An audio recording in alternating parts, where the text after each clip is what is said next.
John Wyatt woke before sunrise. The sky still dark, the world quiet except for the hum of crickets outside his kitchen window. Today wasn't supposed to feel ominous. He was shipping out for 9 months, serving his country just as he had for the last 12 years. He walked slowly through his house, touching the framed photo of his late father on the mantel, admiring the medals he'd earned over the years, all proudly displayed on the living room wall. Everything was in order. Mortgage paid off, HOA dues current, lawn trimmed. His home was supposed to be safe, his one place of peace. As he locked the front door, he had no idea that the same neighborhood committee he paid dues to every month was already discussing how to exploit a hidden bylaw that would let them steal it right out from under him. Before we dive deep into the story, let's know if this story grabbed your heart. Hit subscribe right now. More twists, more truths, more powerful moments every single day.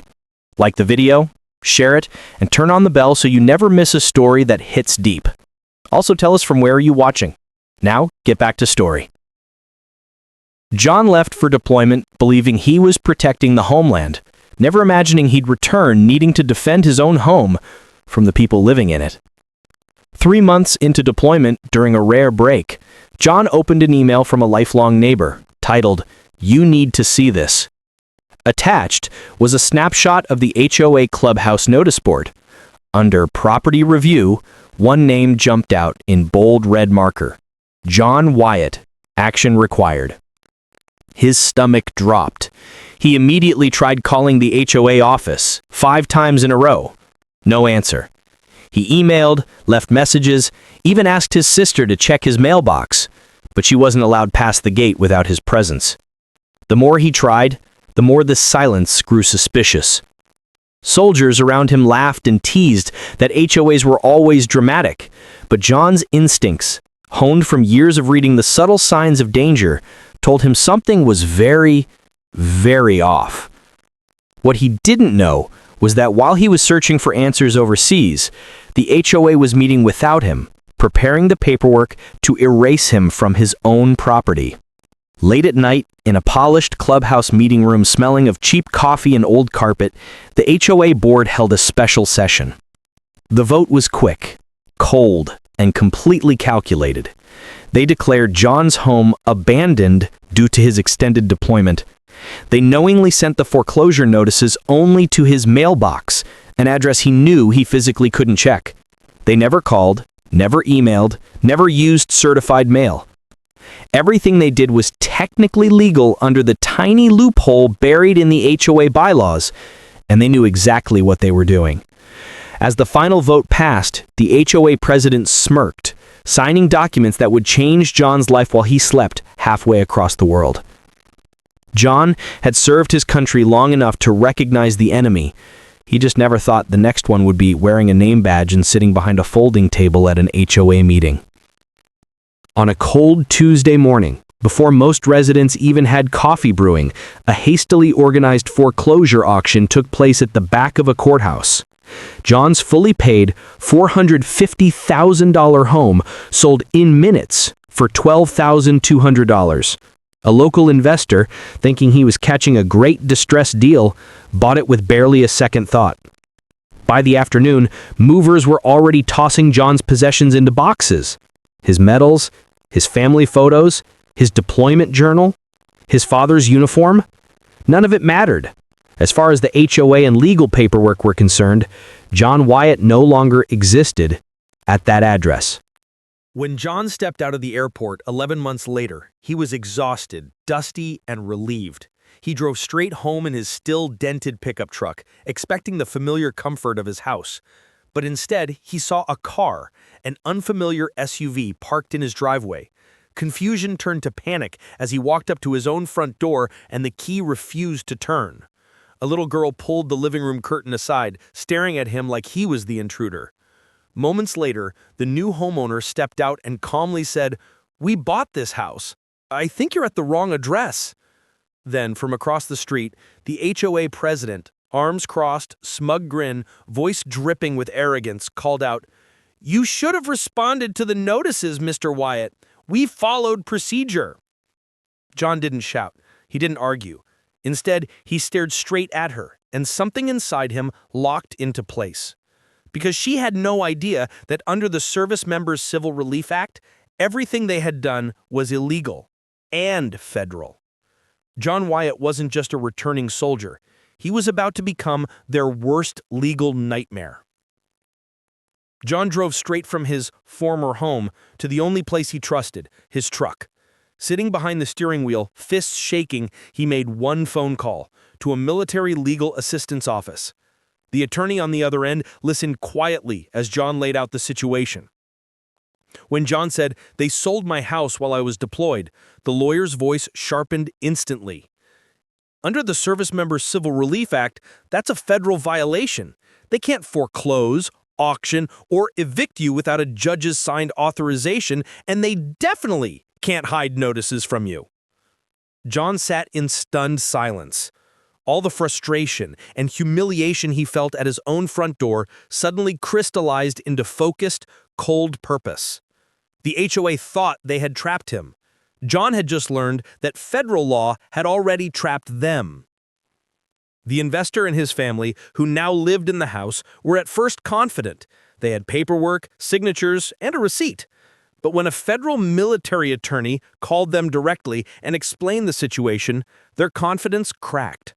They had unknowingly bought a house that legally might never have been for sale. Suddenly they were panicking, calling the HOA president, demanding answers. John didn't blame them. They were collateral damage, innocent buyers in a crooked game. But they also represented something powerful. They now understood that the HOA had sold them stolen property. If the investor flipped sides, the HOA wouldn't just be facing John. They'd be facing a lawsuit from both sides at once. Instead of apologizing or backing down, HOA President Marjorie Dalton marched into the next board meeting acting like she was invincible. She told the board members, "He abandoned a property. We followed procedure. Let him fight it." But deep down, she was rattled. She had spent years bullying homeowners into submission, winning every complaint and hearing through intimidation and paper trails. She believed that if she held her ground, John would eventually break, just like the others. What she didn't realize was simple. John just returned from a war zone. A paper bully wasn't going to scare him. Marjorie was preparing for a neighborhood argument. John was preparing for federal legal combat. The next step was to confirm everything. John walked into the sheriff's department, paperwork in hand, and calmly explained the situation. When the deputy scanned the documents and deployment orders, his expression changed. "This looks..." Instead of apologizing or backing down, HOA President Marjorie Dalton marched into the next board meeting acting like she was invincible. She told the board members, "He abandoned the property. We followed procedure. Let him fight it." But deep down, she was rattled. She had spent years bullying homeowners into submission, winning every complaint and hearing through intimidation and paper trails. She believed that if she held her ground, John would eventually break, just like the others. What she didn't realize was simple. John just returned from a war zone. A paper bully wasn't going to scare him. Marjorie was preparing for a neighborhood argument. John was preparing for federal legal combat. The next step was to confirm everything. John walked into the sheriff's department, paperwork in hand, and calmly explained the situation. When the deputy scanned the documents and deployment orders, his expression changed. "This looks bad for the HOA. Real bad." Within an hour, John and the sheriff were both sitting with the county legal office reviewing foreclosure logs. Not only was the foreclosure done without judicial approval, but the HOA had intentionally timed the auction and notices while John was overseas. Under federal law, that wasn't just civil wrongdoing. It was criminal interference with a service member's property rights. The sheriff picked up the phone, not to call John, but to initiate an investigation into the HOA itself. Before midnight, a certified letter was drafted by a federal military attorney and delivered directly to the HOA office. The letter stated the foreclosure was invalid, the sale was unlawful, the HOA board could be held personally liable, John was legally entitled to full restoration of property and damages. When the HOA president read the letter the next morning, the confidence drained from her face. She had gotten away with pushing homeowners around for years, but this time the system she abused was pointing directly back at her, and she finally understood how deep she was in. Across town, John sat quietly in his truck, staring out over the neighborhood he once trusted. He wasn't celebrating. He was just getting started. The HOA had taken his house. Now John was preparing to take back his entire life, one legal strike at a time. The investor who unknowingly bought John's house, Mr. Greg Patterson, showed up at the HOA office holding the certified letter. His face was red with fury, and his voice shook as he spoke. "You told me the owner was gone. You told me everything was legal, but the foreclosure wasn't even allowed by federal law. I have a family living in a house that someone else legally owns." The HOA board tried to calm him, offering excuses. "We followed the bylaws. He didn't respond. Notices were sent." But Greg snapped. "He was deployed overseas. You hid the notices. Now I'm in the middle of a federal violation." In that moment, Greg became something the HOA never expected, a witness for John. For the first time, the HOA realized the enemy wasn't just John. They were now facing someone with documented proof he'd been deceived. John returned to the county courthouse, this time with the sheriff and Greg Patterson. The clerk, a woman named Evelyn Grant, opened the property foreclosure database. When she scrolled, they all froze. John wasn't the first. In the last 8 years, 7 other homes in the same HOA community had been foreclosed and auctioned with no court approval, no judge's signature, no legitimate notifications. All of them belonged to people who were either traveling, hospitalized, or living out of state temporarily. John stared at the screen in disbelief. This wasn't an accident or a mistake. It was a profit pattern. Now the investigation wasn't about John. It was about uncovering a system that might have illegally stolen homes for years. John's situation quickly escalated beyond civil dispute. His attorney contacted the Regional Judge Advocate General's office, and within 48 hours, a military support legal unit formally opened a case. Their involvement changed everything. They weren't just looking at wrongful foreclosure, financial damages, and emotional distress. They were now considering federal criminal charges for violating a service member's legal protections. For Marjorie, the HOA president, this meant something horrifying. If proven, she could face fines, indictment, and even prison time. John had been just one man alone, but now the U.S. military legal system was standing behind him. The next board meeting was chaos.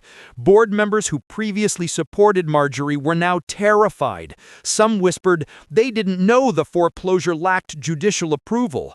Others tried to distance themselves, claiming Marjorie made decisions without board consent. Marjorie slammed her hand on the table. "This is overreaction. He'll settle." But nobody looked convinced. One board member finally spoke what everyone was thinking. "We're not facing angry homeowners. We're facing federal investigators." Panic spread. Nobody wanted to be the one holding responsibility when indictments dropped. The board that once stood united against homeowners was now collapsing under fear, while John stayed completely silent.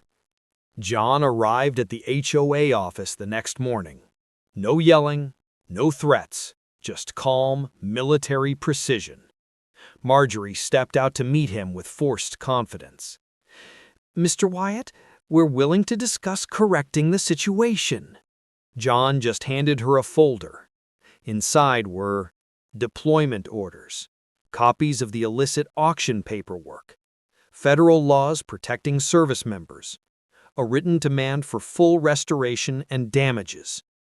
Marjorie's face went pale when she reached the last page, a document acknowledging that signing it constituted an admission of legal wrongdoing. John didn't say a word. Marjorie couldn't sign it, and she couldn't refuse without confirming guilt. She was trapped. John hadn't just returned from deployment. He'd officially taken the war straight to her doorstep. The 48-hour deadline hit. Marjorie paced back and forth in her office, frantically calling board members, her voice cracking with panic for the first time in years. Emails were flying, phone calls ignored, and the previously smug board members were now avoiding her gaze.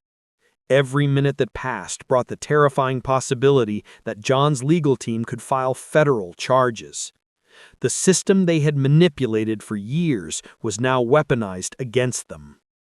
She tried to draft a settlement letter that minimized damages, but every phrase she wrote only confirmed their wrongdoing. Her hands shook as she realized the one homeowner she had underestimated was now controlling the fate of her entire board. For the first time, Marjorie understood that John wasn't just reclaiming a house, he was dismantling the empire she had built. The next day, federal investigators arrived at the HOA office. Cameras, notebooks, and federal stamps filled the conference room. John didn't need to be there. His attorney had already submitted all evidence. But he watched remotely via call, seeing the once mighty HOA board squirm under questioning. Investigators asked for signed records of past foreclosures, meeting minutes, and vote logs. Every single document showed irregularities, missed notifications, improper votes, and illegal property transfers. The HOA thought they could hide behind bylaws, but the federal system was now exposing every secret they had buried. Word about the federal investigation leaked through the neighborhood. Homeowners who had previously been intimidated by the HOA began to speak up. Stories poured in, wrongful fines, hidden fees, and forced sales that mirrored John's situation. Marjorie attempted to rally the remaining loyalists, but it was too late.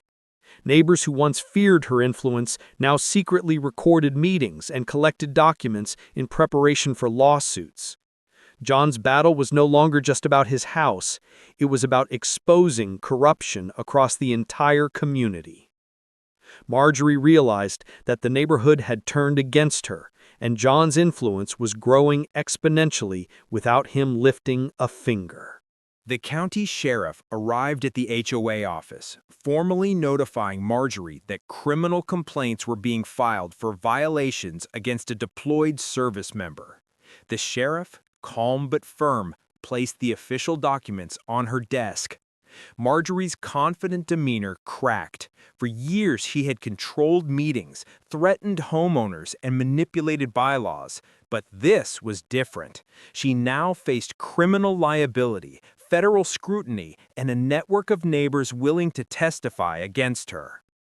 The sheriff didn't speak another word. His presence alone sent a message. The law was now on John's side, and Marjorie's power was evaporating fast. For the first time, the HOA realized this battle wasn't just legal, it was personal, public, and inevitable.